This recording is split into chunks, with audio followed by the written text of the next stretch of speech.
Welcome to the IJB. And first start, we'll read the statement. So welcome everyone to this meeting of the Integrated Joint Board. I rule that under Standing Order 5.6, online participation has been enabled for this meeting to allow members of the IJB and officers to attend remotely. Members of the local media are also in attendance via remote link. Please note that this meeting is being recorded and will be published online for public access after the meeting. Can I ask that all participants online please switch off their cameras and mute microphones when not speaking. If you need to speak on any point, please use the raise hand function in Teams, or you can indicate your wish to speak by signalling on your camera or taking your microphone off mute. Officers are reminded to follow the protocols that have been separately issued with regard to their participation. Before we start, I ask our committee officer to do a roll call for the members of the IJB to confirm their attendance. Thanks. Good morning. These are the participants online. So voting members, Mr. Carroll. Good morning. And Mr. McGregor. I don't have apologies for Mr. McGregor, but we'll wait to see if he joins remotely. Mr. Robinson. Good morning. And Mr. Floss. Good morning. And for non-voting members, Ms. Morgan. Good morning. Ms. Watson.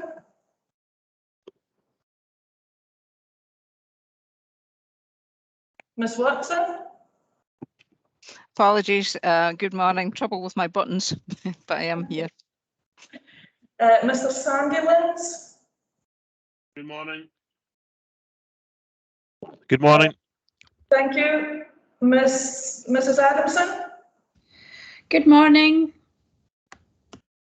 Mr. Guyan. Good morning. Dr. Laidlaw. Morning. Ms. Campbell. Good morning.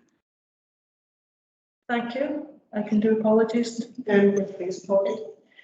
Apologies from Mr. Campbell, Mrs. MacDonald, Mr. Williamson, Dr. Evans, Suzanne Gines, and Ms. McFarlane for lateness. Thank you. Thank you. As usual, we have the declarations of interest. Members are asked to consider whether they have an interest to declare in relation to any item on the agenda for this meeting. Any member making a declaration of interest should indicate whether it is a financial or non-financial interest and include some information on the nature of that interest. Advice may be sought from officers prior to the meeting taking place, but we will take them today at each item as well if we wish. Okay. No declarations of interest. Thank you. So if we just start the agenda, we'll look at the minutes first, which was of the 9th of September. Can I just ask if there are any matters of accuracy for those minutes, please? Yes, John, thank you. Thank you. Looking at minutes of the 9th of September, page 8. Sorry. It reads, in response to a request, the Chief Officer agreed to arrange a meeting with Mr. Fraser and the Chair to discuss findings he had from discussions with public information officers and how the engage of individuals to mental health and how that can feed into local perspective. It's not accurate, I'm afraid. And I would request that it provide public information officers nationally of addiction recovery groups and how they engage with statutory services in regard to facilitating recovery. Can I ask that you send me that amended word then? So Thank you very much. Okay, so with that amendment, I'm happy to propose. okay, any other amendments? Any actions arising that are not covered in the agenda? But there's just for accuracy. It's just practice, I think. Okay, thank you. So, John, you would have to propose that. Can I have a seconder, please? Lincoln here, I can second that. Thank you, Lincoln. Okay, we'll move to the next, which is 30th of September. And again, is there any points of accuracy in the minutes? And is this one just for accuracy? Yes. This is just for accuracy. Can I have a proposer, please? Yeah, I'm happy. John, and a seconder, please. I can second that as well. Thank you, Lincoln. Okay, that leads us to the first item of today's agenda, which is the Shetland Integration Joint Board Risk Management Strategy, and it's Brian, the significant. Thank you, Brian. Thank you very much. This report and paper proposes a risk management framework, laying out procedures on how IJB will manage its risks and its risk profile. The scheme of integration review that was undertaken is still ongoing with the review of the associated documentation, and this is part of that review. The previous risk management strategy was approved by the IJB back in 2015, and it's not been reviewed since, and it's just remained extant. But we felt that with the review of the associated documentation following the scheme of integration review, it's a timely point to review and maybe reflect more integrated kind of working that was maybe developed in the previous 5 years. It does highlight an integrated approach. It's a blend of risk management frameworks from both SIC and NHS Shetland. It's aligned to the BSI ISO 31000, which is the guidelines nationally for risk management for organisations. And the development of the framework has been supported by both risk management teams within the Council and the Health Board. The framework outlines objectives of risk management. It aligns roles and responsibilities to risk management and outlines the approach to managing risk, which includes the risk matrix and risk appetite. As I say, it is based on best practice, an amalgamation of best practice across our partners to provide an overarching, integrated, robust joint risk management framework. So I think the framework is pretty self-explanatory, so I'm happy to take any questions that may help you. Thank you. Can I open out for any questions, please?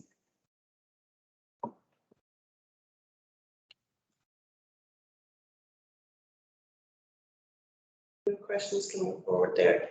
Can I just ask, Brian, at 4.2, it quite rightly says that the Chief Officer will be responsible for drawing attention to new and escalating risks and mitigations. Can you just explain how you propose that will work? So the full risk register will be presented to Audit Committee on a quarterly basis, so that will allow scrutiny and assurance regarding what's contained in the risk register, any new risks that have been escalated on to the risk register, or any maybe risks that have been removed. So that will be via Audit Committee. Also within the performance report, there is a section for risk, and any developing risks or escalated risks we could highlight to full board via that route as well. Okay, thank you. So the route is through the audit, and if there's something out with that cycle, and would that be highlighted? Well, we could put out a briefing, or we would hope that the meetings are regular enough that we would be able to just have that conversation. It's also, I think, important to stipulate that I'm linked in with both risk management group on the health board side and risk board on the council side. So we're having those conversations with our partners as well regarding risk management and any risks that need to be escalated. So I think the conversations developing quite regularly, and I would say if there's anything that is of urgent risk, we would highlight that the members maybe via briefing. Thank you. That just then clarifies that procedure for us. Okay, I'll just check again. There's no other questions there. Thank you. So we're asked to approve for the first one, 1.1. So approve the risk management strategy. Anyone? I would approve at 1.1 and note at 1.2. Okay, so approved 1.1. Do we need a seconder, please? Yes. And can I have a seconder for 1.1, please? Approving the risk management strategy. Yeah, Lincoln here, I'll second that. Thank you, Lincoln. And to note that the Chief Officer will develop the IJB risk register in accordance with the risk management strategy and be presented to the IJB Audit Committee in due course. And we've noted that. So thank you very much. Okay, if we could move to agenda item number 2, which is we have had updates as we've been going along with this project. So we now have another update on the nursing models for islands with small population and engaging communities in developing sustainable service models for the future. And Edna Mary Watson, thank you. You're going to present this paper to us. Thank you. Thank you, Chair, and I'll just declare my interest before I speak to the paper that indeed at the time of writing this paper I was indeed the service manager for the community nursing service, which of course provided the non-doctor island service. So in relation to this paper, as you've just outlined, Chair, we have had updates as we've been going along with this project. So this paper kind of brings a culmination of where we're at with the project in terms of 3 of the island areas and further discussion required on the 4th. As we know, this is a project that was designed to look at how we create sustainable models of healthcare on the outer non-doctor islands of Fair Isle, Fulla, Fetlar and Skerries. The approach that has been adopted to this project was based on how we took forward the Caring for Bressa project, so very much an inclusive project involving, engagement with the local communities, the local community councils, other relevant groups, as well as the Health and Social Care Partnership staffing. So in partnership, we have held group work on all of the islands, and we have got to a position where we have actually reached different service model options for each of the islands for going forward. And so I'll just maybe take you through those. I would just highlight that there are some core components to each of the models as well as the slight difference. And the core components tend to be round about that there is a resident post holder of some type on all of the islands. 3 of those are nurses, one of which we will discuss a little bit further round about Skerries. The use of NHS 24 is the kind of first point of access for health and care services in the out of hours period. A first response type approach on all islands, whether that is an actual formal first responder scheme or another locally based scheme that enhances the overall resilience of that community. And then slight differences in terms of how the service models have come forward. So in terms of those actual models, I'll cover these in order that we actually got to the point of recruitment so that I can help illustrate some of the challenges that we've had. So the work we first took forward and got to a place of being able to advertise was the post for Skerries. And with the Skerries community, we very much looked at adjusting the nursing model there to be a Thursday to Tuesday kind of working week for that post holder, to reflect the fact that we all understand that, Skerries, a lot of the population are working out of the island during the week and home at the weekend. So this was to try and bolster their access to healthcare whilst they were at home on the island. So we agreed that as a model, and unfortunately we had 3 rounds of trying to recruit to that post with no success.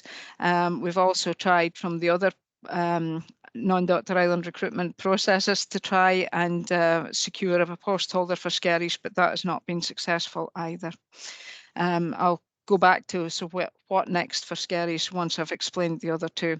In terms of Fetler, again, working with the community, the model that they have opted for is a rotational model with 2 post holders working a shift pattern of 2 weeks on and 2 weeks off. This makes the model working time compliant, which of course was one of our challenges in the past, and it also provides resident nurse cover on the island.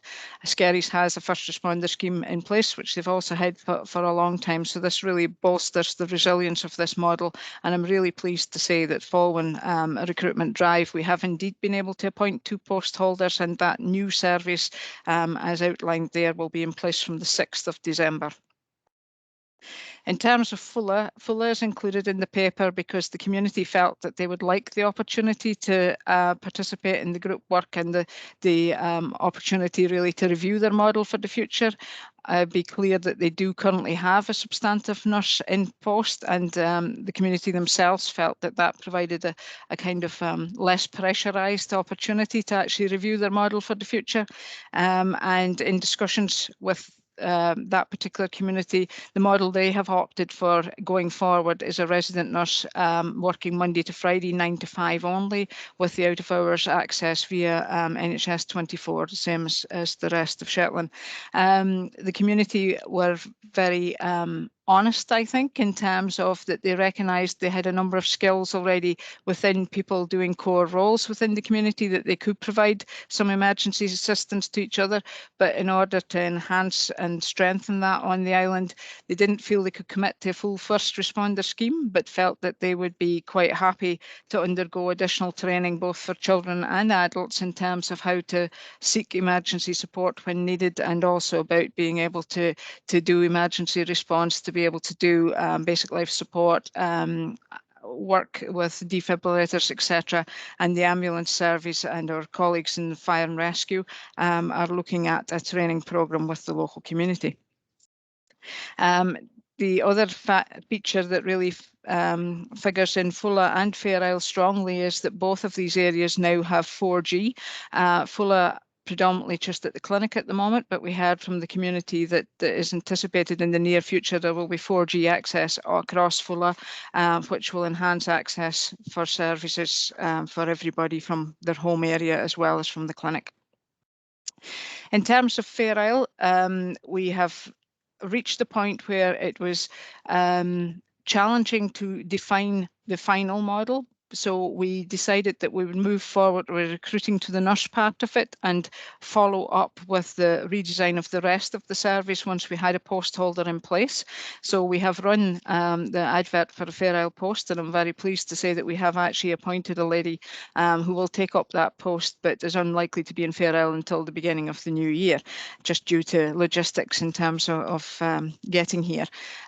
So the Fair Isle model is really a similar approach in terms of it will be a residential nurse model. There will be, 5 days out of 7 days a week cover, but with the flexibility maybe to adjust the working hours and pattern in that post to maybe reflect more what's going on in the island over the course of the year. So perhaps, longer and more extended working hours in the summertime when there is a significant increase in the population on Fair Isle due to all the visitors and the work crew that happen there in the summertime, and reflecting that by reducing that in the winter period.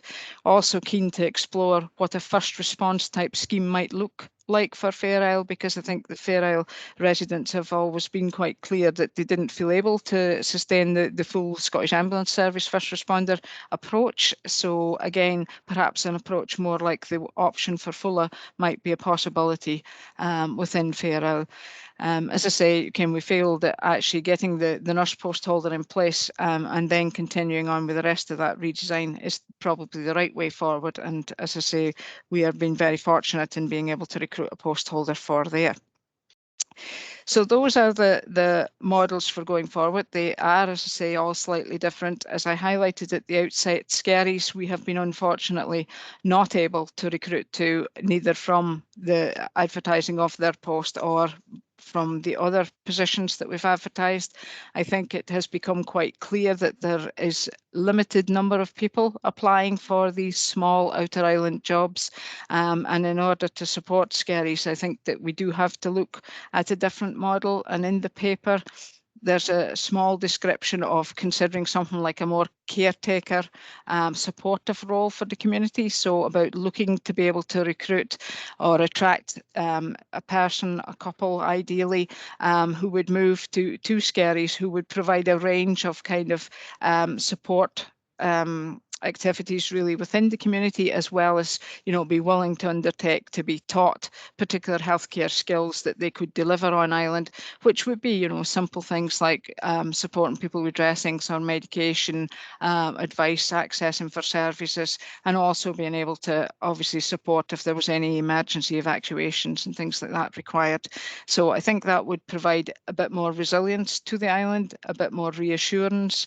We do need to be mindful that Skerries has an ageing population, and in terms of all of the Outer Isles is actually the one with the most aged population, and therefore there is a need to provide some local personnel within the island that can actually provide health or social care activities to support the individuals. We are hopeful by looking at this as a separate project of work that, you know, we could attract somebody that would be interested in a move to the Isle, and to do that. So that is a new piece of work to be taken forward in the coming months. In terms of the paper mentioned that I had sought a view from the Area Clinical Forum as to the acceptability of these new models, and indeed I have received confirmation this morning that ACF is indeed supportive of the models and complimentary on the level of engagement with the local communities that has enabled us to develop these options for going forward. So I think the only other thing that I would like to say is, just as people will note, I have now actually moved post, and so all the redesign work that has been done in the non-doctor islands has been led by myself in the role of Chief Nurse for Community Services. We now have a new appointment to that position, and so Kim Anderson, as Chief Nurse for Community and Mental Health Services, will take forward the remaining outstanding work, which is about progressing the Fair Isle wider redesign along with the nurse and the new model for Skerries.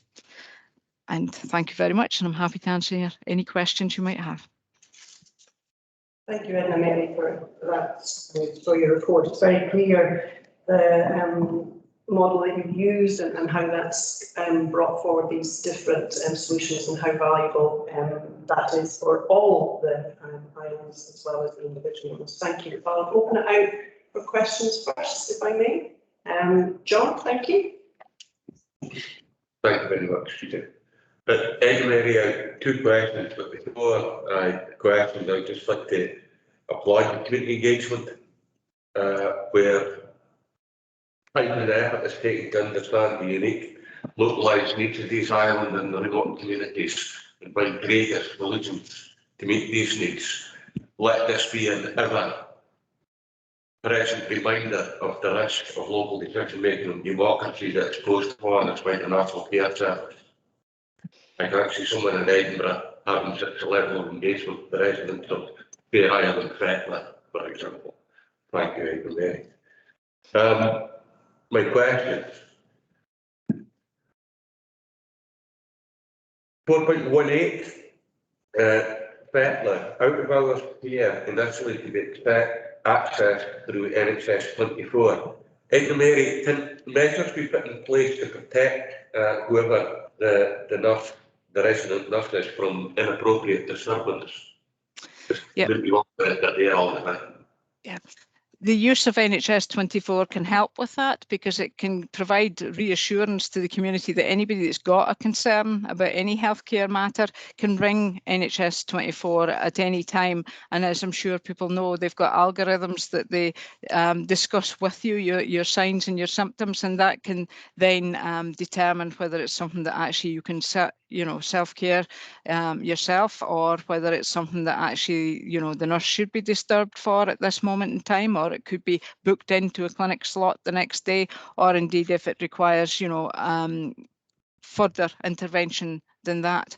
The other option that's available to people is the use of NHS Inform, and NHS Inform, of course, is part of NHS 24 as well, but it provides a lot of very good practical advice on various different health conditions, and starts with the kind of self-management approach, again, the simple remedies that people might try themselves, and then, signs and symptoms that mean that you should seek help from a healthcare professional.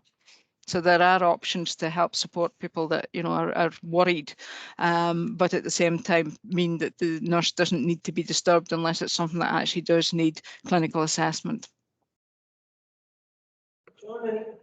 Thank you, Mary. It's just that I appreciate the response, but I suppose what I'm driving at is that how do we ensure that the residents of the island go through the most appropriate channels in the first instance and don't circumvent the NHS 24 and go directly to the nurse because he's 2 minutes along the road, but he or she.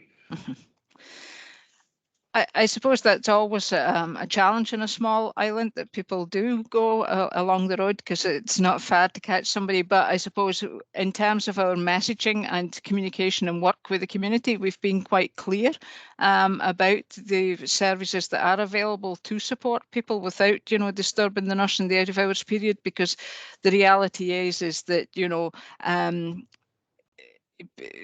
whilst the resident nurse is there to provide, health care, it should really be only emergencies in and out of hours period, rather than, your routine thing that could be seen on a scheduled basis during daytime.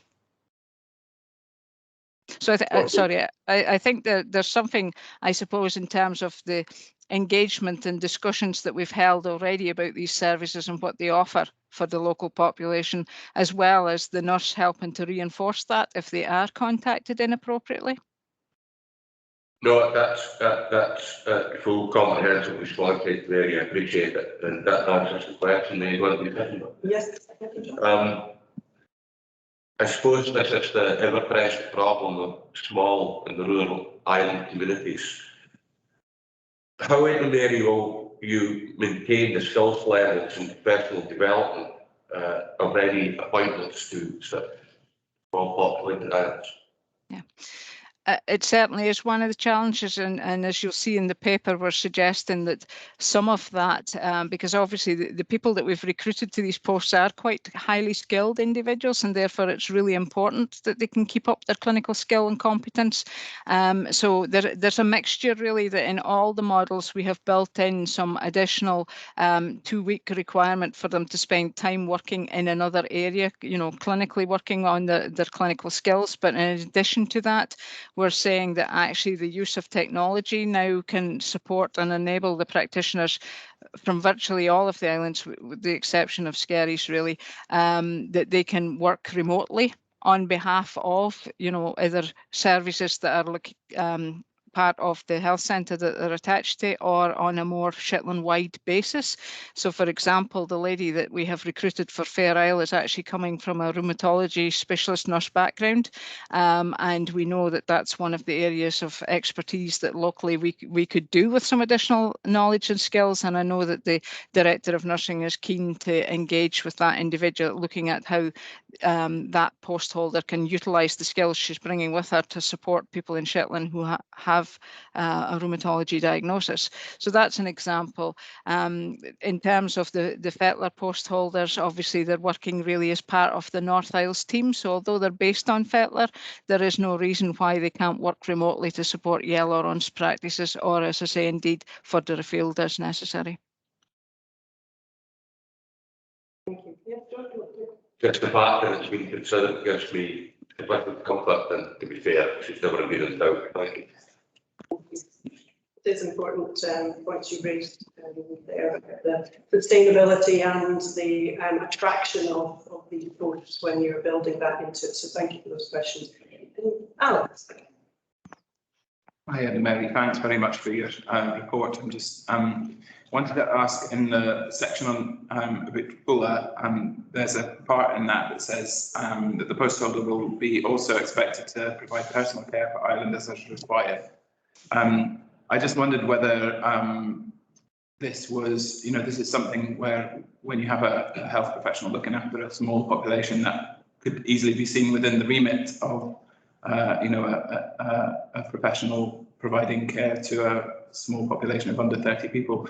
But in a place with low numbers, normally it wouldn't be such a problem. But for example, if they're given that the population is elderly, and I was just wondering what happened if, for example, 3 people suddenly needed personal care. Would that then lead to a kind of a job that was maybe kind of within the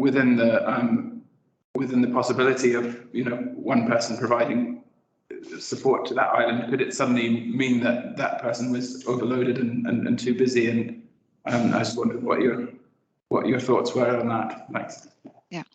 Okay, we've actually put that into most of the posts because the reality is that we struggle to provide social care on some of the outer islands. You're right, with an ageing population, that there is the possibility that that will increase and therefore take on quite a lot of the nurses' time. I suppose at this moment in time, there is capacity within the nurse workload on all of the islands to be able to support a social care workload too. And I think it is, I mean, as I say, I won't be the service manager going forward, but it is about, that we keep that under review at all times. And we, through working in the partnership, Kim will be able to work with our social care colleagues to, further review this model if we need to in the future, or indeed to develop perhaps some additional healthcare support worker type hours on island to help support individuals in need of healthcare, because in need of social care. I think it's interesting, you pick Fulla as an example, because I suppose historically we have had very little additional support available on Fulla, but Fulla is one of the islands that actually has an increasing population and a younger population coming in. So I think there is the potential that we could create, little either bank contracts or, few fixed term hours, etc., to support the nurse if we got to a point where the workload across health and social care required more than one professional. Thank you. And Alex, do you want to come back on that? Okay, thank you. Any other questions for Edna Mary? Okay, thank you. You've answered my questions, Edna Mary, because I was going to ask about the clinical area clinical forum, and you've said that they are supportive of your proposals, and you clarified that, so thank you. And the other question that I was going to ask around was the broadband sustainability, and you're talking there about 4G, and that you foresee that as improving, but that obviously has to still be a top issue for this success going forward. So it's just be mindful of that, isn't it? That we all, the more we get dependent on it, the more it needs to be dependable for us. Really pleased to hear when you were talking about the training in Fulla. You talked about children and adults, and that whole community approach for that is really good to hear. And that 6th of December isn't far away for Fetler to have there. So that really is a very clear measure of success, a new year as well there. But as you say, it's an evolving programme, evolving model, and there are still issues, and there will be issues as we move forward. So if there's any other points, no, okay. Anyway, I'd just like to take this opportunity on behalf of the IJB. Thank you for your drive and your passion and your commitment to asking and then listening. And I think it's that commitment to asking what is going to work here, what do you know as the experts living here, what is going to make a difference. And I think it's that that passion and that tenacity to keep going in difficult times through pandemics as well. So I'm sure on behalf of the whole members of the IJB, I would like to sincerely thank you, and we look forward to you in your new role. But I would like to make note for this particular project. Thank you, everybody. Thank you. thank you very much for your kind words, Chair. Okay, so we are asked to just note, well, not just note, but to note, and I'll take that as collective note, and I'm sure I can say so that we've noted it. Thank you. So we now move to agenda item 3, which is the Shetland Public Protection Committee annual report. And thank you, Denise. I was just going to ask you to come on screen there. And Denise is going to present that for us. Thank you very much, Denise. Thank you, Chair, and good morning, everyone. I'm pleased to present today the Shetland Public Protection Committee report on behalf of my colleagues Tom Bailey, Independent Convener, and Kate Garb, Lead Officer. The report covers the period 2020 to 21 and gives you an insight into some of the work undertaken by the committee in relation to child and adult protection. The report is very detailed and I hope you found it informative to read. Points I would like to promote is the good work that was undertaken by all agencies in ensuring the safety and well-being of children and adults during the pandemic, and the proactive nature of the lead officer and social work managers in agreeing emergency procedures to ensure practice reflected the different levels of restriction.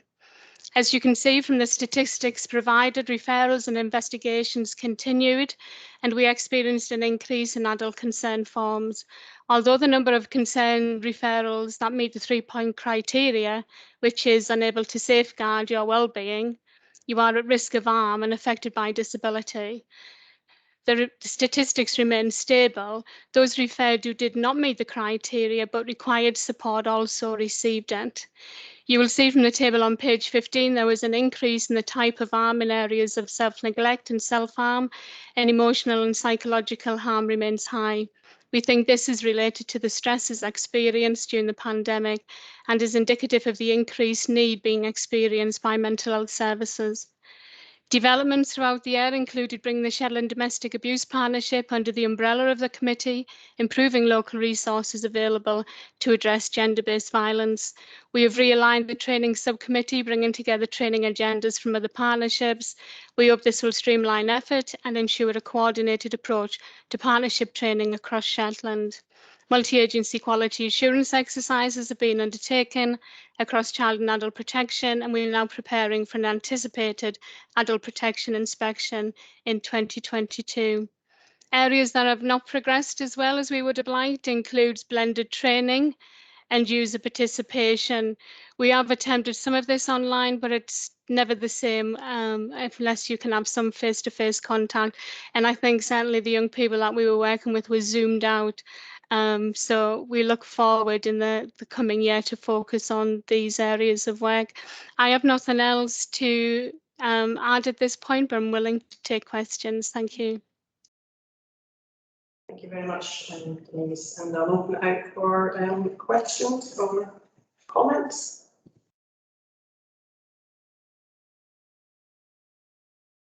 Okay, as you say, it is a very comprehensive report, and what I'd like to highlight as well is the make mention of the subgroups and the work of the subgroups and the frontline workers, and just how they have risen to the recent challenges, but importantly how they're still moving forward with your plans and ambitions. And note to that would be the two examples would be the Women's Aid coordinator, and that linking with the other islands, and that is really where we're looking for that partnership to develop, as you've said. And the other one is that interagency training, which is again, we talked the last time about the trauma-informed training and how important that is for the whole of Shetland and the partnership moving forward. So I think in addition to that, there was also the audit that was carried out as well. So yes, coping with what was presented at the pandemic, but this report clearly shows that haven't lost sight of that quality improvement moving forward. So I do praise that and the report in front of us. Thank you. Can I just ask, there's a point where it says, it's on page 16, it's just towards the end, the conclusion. The role of adults in the work of SPPC. Is that where you're looking for volunteers to be involved in various panels? Might be an opportunity just to highlight some of that, Denise. Yes, we've always struggled to have some service user involvement, particularly within the adult protection side of the business. We do have a participation group of young people that we work with. So what the team of the committees decided to do is just to target certain groups of people who were already formed. So we had hoped to do some work with individuals with learning disabilities, but we had to postpone that with the pandemic. We will be continuing with that, but we are still actively looking to see how we can seek individual feedback from service users by those that have been through the public protection procedures, but we would actually quite like a wider group than that. It's something that we've struggled with now for a couple of years, and if anybody has any ideas, please bring them forward. Any ideas gratefully accepted. Thank you. It's a useful opportunity to highlight that. Thank you very much. We're asked to note this presentation and the report, so we've done that. Thank you very much, Denise. Thank you. And now we will move to item 4, which is the IJB meeting dates, business programme, and the IJB action trackers. So over to Brian for that one. Thank you, Chair. This is the routine citing of the business programme for the remainder of the financial year. It should be noted, this has been quite a board meeting, and we've had to hold over a couple of reports as they went through clearance, so they will need to be considered by IJB potentially some stage in the future. So I think looking to December, we are wanting to catch up with some of the business that is winter focused. For example, winter plan. We are presenting an inequality report as well. And I think there's a need to start exploring the draft of the strategic commissioning plan as well via IJB for formal citing and consideration of the draft. So that is a key piece of work moving forward. Do note there is still some planned business to be scheduled. Some of that is dependent on central guidance being released, for example, the members of the conduct. And we're also still trying to catch up some of the scheme of integration review of documentation, and that's the governance structure and the kind of committees and the role of committees moving forward in support of IJB business. We have put in a potential additional meeting, which will develop a conversation with committee services February and March. I think there was learning last year regarding the presentation of directions that it was a lot of business to incorporate into a routine IJB as well as the other business that was being presented. And we had to hold some reports into a second IJB. So we're just considering at the moment whether it would be a better option to have an additional meeting just focused solely on the presentation and approval of directions. And have that as a separate IJB that would just allow time and focus in that area prior to the end of the financial year. Just for members noting as well, the action tracker has been updated. And there's nothing of outstanding urgency or anything that really needs to be highlighted to members as anything that is, say, urgent or requiring special consideration. Happy to take it. Questions, Chair. Okay, thank you. Any questions, Brian, on the business programme or the action tracker? Yes, John. One question, Brian. The last meeting, the final is the 24th of March, which comes to be less than 6 weeks to the local election. Are we going to have that meeting in that time frame? I refer that to.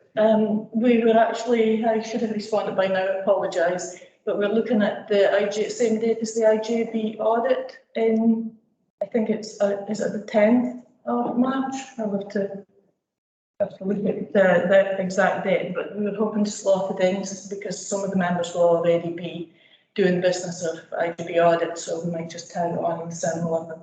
Okay, and that would get over the 6 week period to the election. I believe so. No, it's a really bad point. It's already scheduled in the diary for my IJB audit, so it will be appropriate to have it. Thank you. Can I just clarify then, so the 24th of March is going to change of the date? Is that the? Not No. that I'm aware of, that it still remains. Okay. So that's a different breakdown. I see Anne has. I will come in and correct us. Anne is coming in to correct. Keep us right. No, it's not to correct you at all. No, it's that there would be no issue with holding the meeting within the pre-election period. It's just that we just need to be mindful of the business that is being discussed by the IJB at that time, so that there should be no issue with the meeting being on the 24th of March. But as Liesl says, we'll be with the Chief Officer, we'll be looking at the agenda items for those meetings through February, March. Thank you, Anne. That clarifies it for me. John, that's excellent. Thank you. And maybe just to add in on the other side of the election world, we've had the provisional dates for IJB.